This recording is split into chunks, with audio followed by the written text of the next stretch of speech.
I'm gonna drop all of the preamble and get straight to the point. There are three main reasons why Russian army is not performing to the expectations. It's the structure and the command structure of the military, it's the corruption within the military structures, and it's the political will that is dictating how the military should act. These 3 points are extremely crucial to understand what's the issue here and why supposedly Second World's powerful military has been shown to be nothing more than just a house of cards.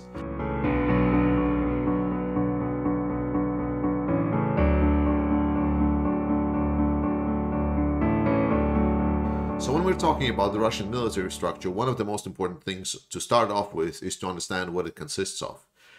While me as a layman, I would mostly think about the Russian military as this one cohesive single entity that would just following the orders from the glorious leader and executes on these orders. Or maybe if it's not a single entity, then at least it's a couple of entities that are complementing each other and helping each other where they're the weakest, but they're still following the same order. This is, however, not the case in the Russian military. Russian military is very fractured and it has a lot of moving parts that not always are complementing each other and quite often are getting into each other's ways. And I will not be talking about any kind of specific military units. I will be mostly discussing the groups within the Russian military. So probably a more dedicated professional in the area would find this a little bit cringe, but bear with me. So we start off with probably the most foreign kind of part of the Russian military, which is the proxies. And the proxies are LPR, DPR, and those are the people that got motivated to fight Ukrainian Nazism in the regions that Russia occupied since 2014. And in those regions, there are a significant number of people, half of them probably, or even more than half, are actually just pure Russians, like volunteers and so on, but they are within their own command structure. There is, though, two parts to those regions. One part is obviously the ideological, the people that have been fighting Ukraine since 2014, and by many Ukrainian analysts are actually said that they're fighting better than the Russian regular army just because they have this quite extensive combat experience. However, the second part, the mobilized group, is a lot less prepared to fight. The mobilized groups is essentially what is awaiting Russian mobilization right now. Those are extremely poorly trained, poorly equipped troops that are just being sent to the front lines and then getting destroyed. They're still technically part of these proxy regions from the Russian-Ukrainian conflict, and they are executing the orders from the Russian organization, but they have their own command structure. Another point to mention that on the newly occupied territories in Kharkiv or Kherson region, people also joined the DPR and LPR forces respectively. They either joined as volunteers that really wanted Russia to come, don't care about anything else, or they've been forcefully mobilized, then they just get added to the DPR, LPR mobilized force, and they're being used in that way. They do not have their own separate units.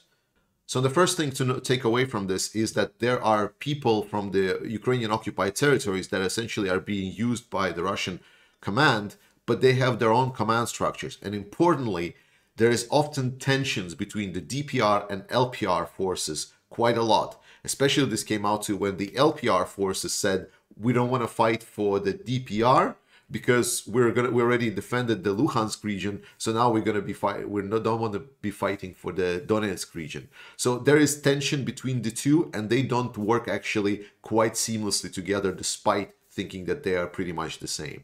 The next part of the proxies that is worth mentioning is the mercenaries that Russia is using, which have proven themselves that being one of the most capable battle forces that Russia has seen on the battlefield. Mostly because A, they have experience and procedures, how to fight wars. They have been fighting a lot of wars all over the world. They are also got access to equipment that normally private military companies won't have. So they have their own aviation, they have their own artillery, support vehicles, logistics, a lot of very autonomous regions. So they're like a local army, not just a military company. And then beyond that, they have the autonomy beyond the leader. While the leader of the mercenaries, with the most notable one being obviously the Wagner mercenary group that is responsible to Prigozhin, but there is also other smaller mercenary groups. They're working in tandem with the Wagner group. But we need to understand that these mercenaries are very autonomous, and that they are basically not directly being commanded by the Russian military. And the Wagner group, why it's also shown a lot of capability in the fighting in Ukraine, is because they are more adaptable, because they're mercenaries, they are used to fighting in maybe smaller groups, not just on the strict army command that the Russian army has, which we're going to touch upon just a bit later. That is what makes the mercenaries in Ukraine being one of the most capable troops. And again, it's only compared to the Russian forces. When we put the comparison of the mercenary groups to the, for example, Ukrainian forces or any kind of proper Western military, they do not really add up that much. And now we're going to go into the proper Russian military force. And we're going to start with the Russian police force, the so-called Rosgvardiya, which is roughly the National Guard of Russia. Rosgvardiya is actually one of the larger structures of the, the enforcement wing within the Russian Federation. The pre-war statistics have reported that Rosgvardiya was more than 340,000 men big. This is obviously including the administrative personnel and, of course, including the people that are still staying in Russia to pacify the current protests. But there's still a significant force of Rosgvardiya that's been put into the action in Ukraine, essentially to pacify and be the occupational force, where while military is fighting on the front lines, Ukrainian army, Rosgvardiya, the police force, goes into the cities to pacify any kind of local resistance and protests. The problem is that if Ukrainian army, as we've seen in Kharkiv, goes into the towns and tries to take those towns, Rosgvardiya is not an army. They are not really very good, if good at all, to fight the Ukrainian military. And then there is one very interesting wing of Rosgvardiya that we should talk about, the so-called Kadyrovitsi, or the Chechen fighters of Kadyrov that are represented in Rosgvardiya. You know, all these fancy videos that the Ramzan Kadyrov and the Chechen fighters are posting online with all their fancy equipment. Yeah, well, they are not technically military. They are a Rosgvardiya party, and they are technically supposed to report to the person in charge of Rosgvardiya. However, over the many years of history, the Chechen forces have basically become, firstly, a lot more weaponized. They have a lot more weapons, not to the extent that some of the Wagner company, they don't really have a lot of their aviation, but they definitely have a lot of like armored vehicles, and they have a lot of hand munitions and a little bit of heavier equipment available to them. But more importantly, here is the political problem, because the problem with Ramzan Kadyrov is that he he demanded complete autonomy for these parts of the Rosgvardiya units that come from the Chechen forces. They do not serve together with the Russian military. They are completely subject to the wills of the Ramzan Kadyrov. And the most important thing is that the Chechens, whenever, for example, they would go to some other parts of Russia, and they would, for example, commit some kind of crimes or try to speak up against the authority of the Russians there and do whatever they want, they would not get penalized. And instead, they would be sent back to Chechnya, where Ramzan Kadyrov would essentially tap them a little bit on the head and then put a medal to their chin, saying, to the chest, saying that good job for promoting the vision of Chechen people as these strong fighters that are shitting completely and want to be dominant, essentially, people inside of the Russia. And because Ramzan Kadyrov is a lapdog of Putin, in Russian society this built a whole perception of Chechens as these powerful warriors that cannot be defeated, only because in Russia the Russian police couldn't really do a lot about them. So stating that there is a tension between Kadyrov and his forces and other parts of Rosgvardiya and Russian security forces such as FSB is an understatement. There is almost, we're that close to have open hostilities between the two. It's a very, very, very unhealthy relationship that they're having between each other. And then we start talking about the actual Russian army. And the first thing that I want to talk about is the conscripts and the conscript system that Russia has. This is important because conscripts and their participation in the Afghan war was actually listed always as a big reason why there was more unrest in Soviet Union and why the Soviet Union essentially lost the war in Afghanistan. Conscription is happening in Russia 2 times per year, one in spring, one in autumn. During that time, about a couple of 100,000 of conscripts are being called into the army, which are usually young men, and they have their 1 year army service. It is important to understand what does this service mean, because this is not the service that one would imagine. That service by most of the Russians that were in the army is referred to as the year of my life that I wasted, because they are not really getting trained there, a little bit maybe on general understanding of the military, but most of the work, what they're doing essentially is they are painting buildings, fix some vehicles, they're going out sometimes for shootings, and essentially roughly people are saying that during this one military army service, one conscript is able to shoot essentially one magazine of the AK rounds. That's about it. Conscripts in the military context, what were used in the current war in Ukraine, they were initially used to supplement the push towards Kiev, but after that failed, there was instantly a pushback against using conscripts in the military. Since then, they've been mostly used on the back lines to help support, to load the trucks, to unload the trucks, and so on. So trying to use them on the Russian territory rather than using them inside of Ukraine. Next group I will call fake contractors, because they are not really contract soldiers that Russia claims to be. After the conscripts were pushed out of Ukraine, Russia has asked themselves a question: how do we get more people on board? And they're tried to use any kind of pressure points they could on the conscript forces that they had, and basically ask them to sign the contract with the army and essentially become the professional contract fighters of the Russian military. This is of course complete false. Because they signed the contract, they suddenly did not receive more training, they didn't receive more weapons to shoot, they didn't become better. So there is a lot of Russian military that is fighting right now in Ukraine that are essentially conscripts with a big asterisks saying that they signed the contract maybe the day that the war started, or maybe once they exited Kiev. Those people have very limited experience and they are not a very good battle capable unit. And the next part is the Russian regular army, or the contract army, the actual one that got, some of them got modernized, some of them got new fancy equipment, the one that are being able to fly the airplanes and helicopters, so the actual competent battle force in Russia. And the problems with this battle force is that it was a dwindling force. It was a very small one that was supplemented essentially by the conscript forces, and they're still dependent on them. And more importantly, over the first and second part of the war, they were actively participating in combat, and many of them have suffered significant losses. And secondly, many of them were sent to the Kherson area to essentially stay on the north bank of the river. And now they're not participating in combats all over the country where Ukraine is pushing back, but they are stuck and they are essentially somewhat useless because they're defending a city where they are getting limited supply and eventually they're going to get pushed out.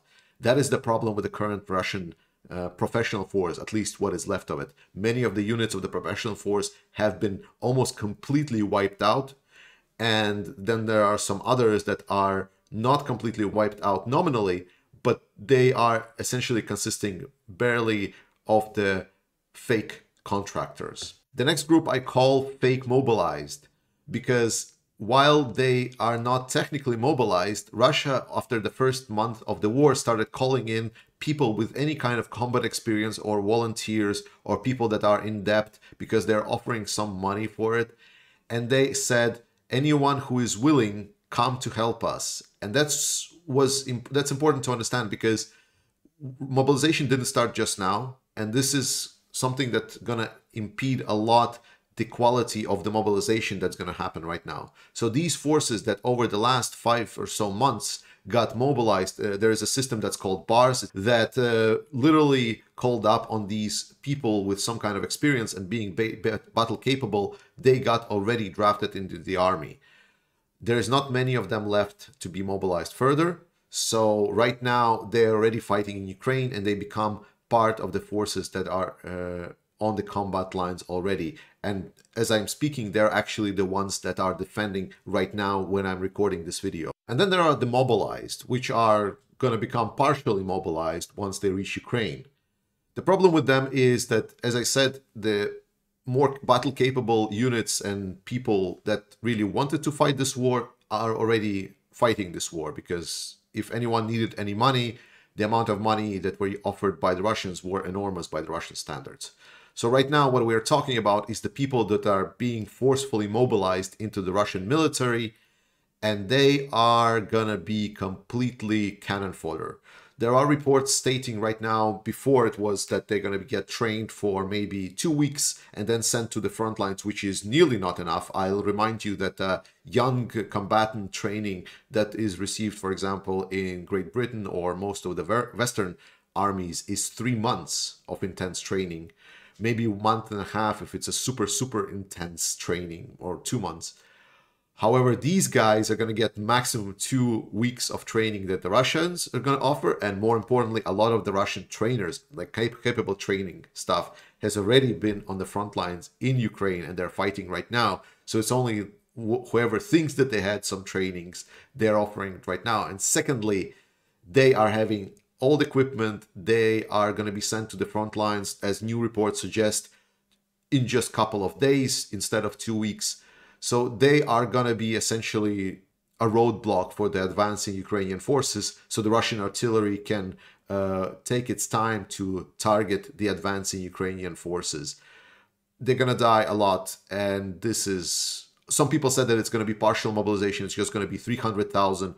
However, more and more evidence suggests that it's just going to continue on and on and on and on and on, and it's just going to be a constant meat grinder for any kind of Russian manpower or women that has some kind of a connection to the military, such as medics or so on. So that's the groups that are represented in Russian military. If I forgot anything, write them in the comments so then people know if I missed anything. But we already see by their description that they are having some really big systematic problems in there, just by the structure itself. And this gets really much more progressively bad for the Russians once we start thinking about the command structure, because Russian command structure is quite terrible. It was a structure that was designed by the Soviet Unions after the Second World War, and it was considered to be good. So the problem that after the Second World War, Russia didn't have essentially its Vietnam moment, where the military that was prepared for this global conflict didn't really work hard against some kind of insurgency force, and because it was not adapted enough, it just failed. This is the moment for the Russians to realize that. Russian structure is as top-down as it gets. So the order comes from the general, then straight to the down to the orders and so on. And most important out of all of this, what I just said, is that there is no acceptance of mistakes or adjustment to the order. This comes in two very important problems. Well, I would even say three. The first one being that to give a top-down order, a person that is in charge, in command, need a report on what's happening locally. So imagine a situation: a tank rolls up the hill and sees an enemy. If the tank just fires, it's a violation essentially of the order, if there was no specific order said shoot on sight, for example, if it was a recon troop. Then the tank group will need to send that order to higher up the chain, who is going to send this report higher up the chain, where the commander is going to actually state, well, we need to then attack this tank. And then the order will go down the chain all the way back to the tank operator. They are not allowing for any kind of flexibility. So this means that the chain is very much dependent on communications that are in Russia. And we already know from the first part of the war that the communication system in Russia is very, very flawed. They're basically had to use the normal phones to just call somewhere up there in charge to give essentially troops the ability, the go-ahead to fight on if they needed to, if there was not a specific order given. This creates a system where the command chain basically needs to be put together, and for the purposes of this war, this means that the forward operating command positions are needed to be closer to the battle lines that they would otherwise have to. That's what creates a lot of deaths between the officers and the command structure within the Russian military on the battlefield in Ukraine. The second part is that the same problem also removes the ability to adapt of the Russian military. Once they engage the enemy and they didn't have a specific order set, they cannot actually execute their own kind of ideas, because as stupid as it sounds, even if they execute something on their own, they're going to get tapped on one shoulder saying, good job for completing this operation. And then they're going to get punished on the second one because essentially they disobeyed an order. And that is a really big thing in Russia. Russians and Russian military are positioned from the day one to never disobey orders. On one thing that is good, because you can send the army to essentially, let's take Bilohorivka, where the Russians try to cross the river, at the same place multiple times, again and again and again, essentially walking over the bodies and burnt vehicles of the group that came before you. And because it was an order, there is no chance to disobey that order for the Russians. They will execute it to the point. But it does not allow for any kind of flexibility. And this comes both on the tactical level, when the situation on just the actual battlefield changes, but we also see now Ukraine executing exactly the same problem on the strategic level. Ukraine said, we're going to attack Kherson, and then the situation changed. They started attacking Kharkiv. And then the forces started moving up, and then Ukraine moved the forces down, and then Russian structure just is too slow and incapable to adapt. This creates a big problem for the responsiveness of this unit. And then the third thing, as I said, because there is such a big inability to execute the orders, there is also a push for the fact that these kind of orders or commands get executed always. And when those are not executed, the oftentimes better way is to just lie. A lot of the Russian units essentially are sabotaging the top-up command because they're lying. A biggest example of this is Kharkiv, because what was happening there is that the forces that were stationed in that area, they lied to their command, stating that, no, we have everything under control, there are forces in every city, we're having lines defended, and so on. That's why you shouldn't be surprised that, for example, Konashenkov, the spokesperson, is just stating all of these fake things. He may be just getting fed those fake things all the way up from the battlefield itself. Because, for example, if the commander is losing some kind of battle, he's like, oh, I cannot just report that I'm losing it, because then I'm going to get penalized for not executing the order properly, because obviously he maybe didn't have resource. And then this whole thing falls up. This is the third big thing that is sabotaging the Russian army in sense of the structure and how it works.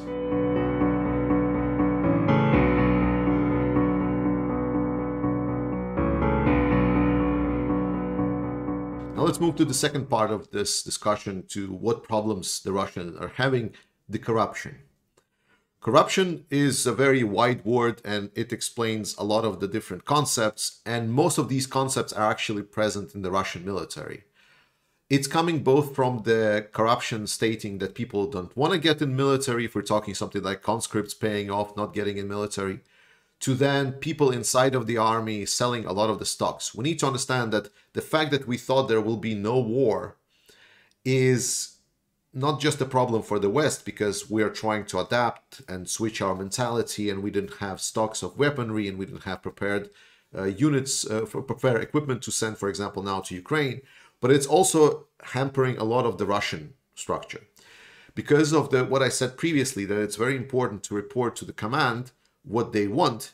And this comes out in a form of essentially having a slight sliver of the army being a presentable facade that is being supported well, being presented well, sent out to the military exercise. But then inside of that, the corruption goes into that the many parts of equipments are being sold out. Like, for example, in a lot of the tanks in Russia, we see that reactive armor is just missing. Like when people open the reactive armor boxes, there's just leather pieces in there. So there is no actual explosives in there. So it was sold off. This is the problem of the Russian state as general, because it puts its population in quite a needy state. So because of the quality of life is so low, Russians try to get a lot of the money on the sides. And this also goes well into the army. So a lot of the reserved stuff that Russia had on their facilities and not shown for the facade has been sold off, has been sabotaged, has been essentially uncounted for, and so on and so on. And when they asked the unit, do you have this many tanks? They say, yes, we have this many tanks. Then they get the tanks in line, make a picture and send to the command, without telling them that half of these tanks don't really have internals on. They don't really have any kind of driving capabilities, or some of the tanks, a good option to steal, for example, is when the modernization program started. When there was equipment sent to essentially modernize tanks, but instead that modernized equipment was sold off on the Russian military, and the tank was modernized only nominally. That is the problem that Russian military is having now, and the scale of it is enormous. We didn't expect the scale to be this big, and I think one of the biggest allies in this war for the Ukrainian side is the Russian corruption. But this corruption also goes on a personal level. The fact that people just have their own chains of corruption within it, like how did we solve anything, that means that people are dependent on each other. So they would have essentially swaths of people, like whole command chains of people that know that they do not have equipment, but none of them would tell them. So they might have on the ground maybe 3 tanks, but they will report that they will have a full tank group there. And then the person up the stairs would know that there is obviously not enough tanks, but he would still report that there is enough tanks just because he said so. This is how basically a lot of the people made a lot of money on the Russian military, and there has been many reports how a lot of these army commanders became billionaires.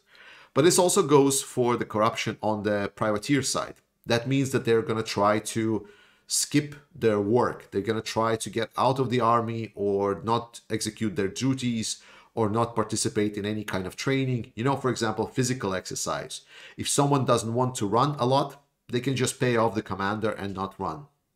If someone doesn't want to participate in kind of any tank cleanup or whatever, they will just pay off, and then the tank will not get cleaned. And we know that poorly maintained equipment is not really very useful.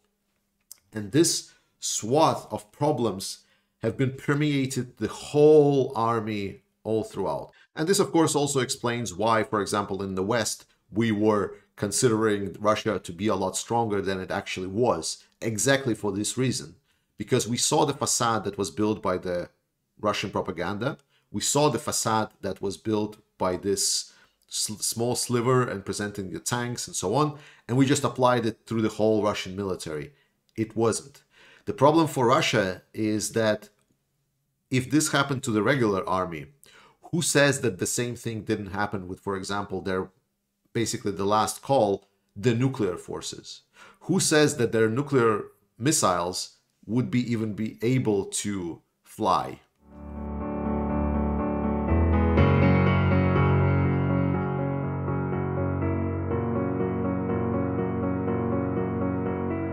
Local governors are in the same way reporting to their superiors that everything is okay, is the same exact system as they have in the Russian military.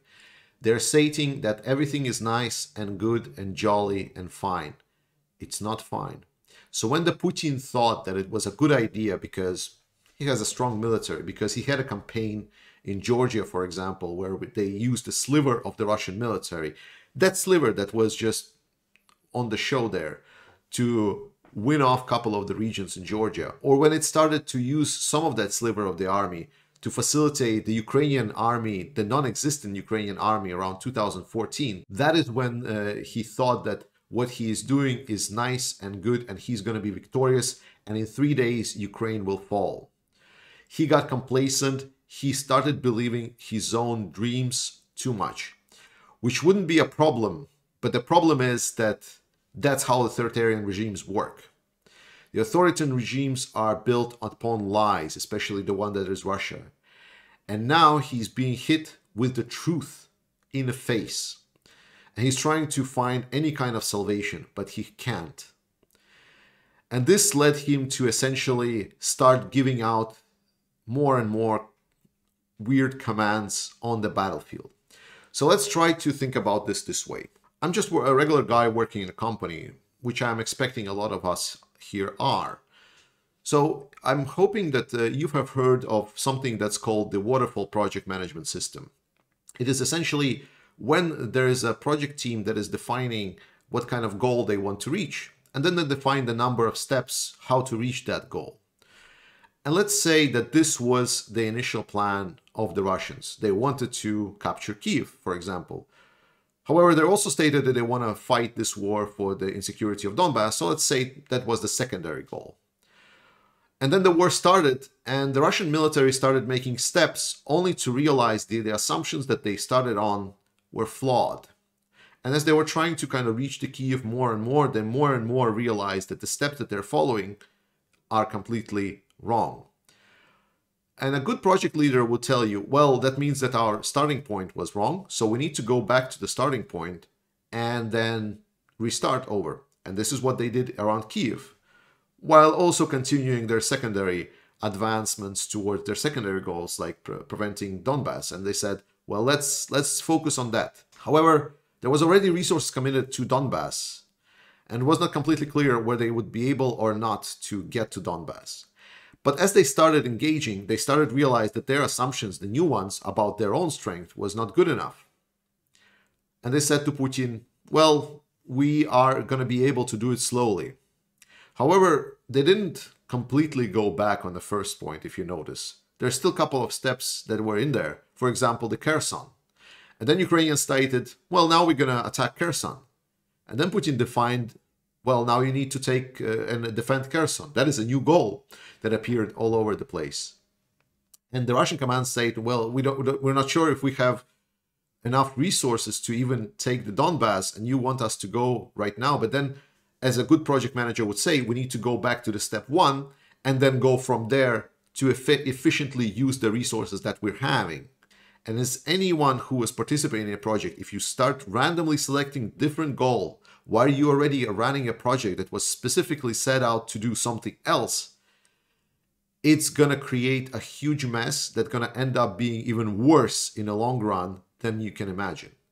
And the problem is Ukraine didn't stop. After Kharkiv, it added another goal now for the Russians. Now they also need to defend Kharkiv-Lugansk area. And then Ukrainian troops are also declared that they want to attack in the southern area around Zaporizhia. And then Russians said, okay, let's dedicate resources then. And then they said, well, okay, let's mobilize and do these things. And now the system is also strained on how to mobilize people. And already by this, you can see it is quickly turning into mess. The problem with messes is not just because that it's hard to navigate it.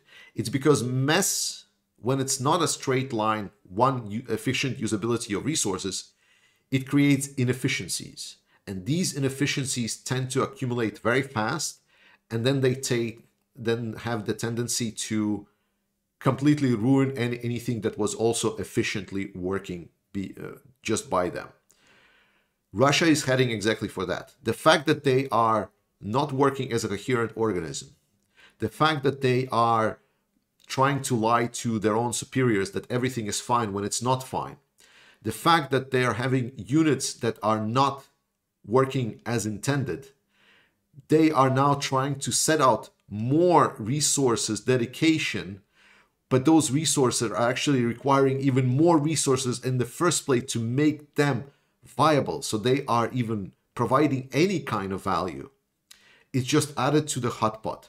And instead of nice roadmap of how we're getting from point A to point B to point C to point D for the Russian military, that a military command with a top-down structure that is having very hard time adapting to changing situation, they are now being thrown all these new different goals without supplementing with them with additional resources, without supplementing them with any kind of ability to adjust to these plans, or Ukrainians not giving them times to adjust their plans, is basically a one-way ticket to disaster.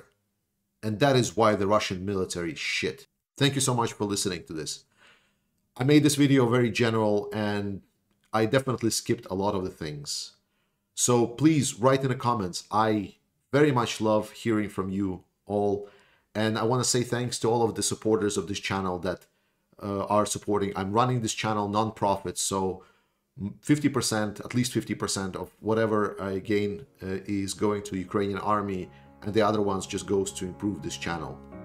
So thank you so much for watching. Share this video so more people understand what's up, and I'll see you next time. Slava Ukraini!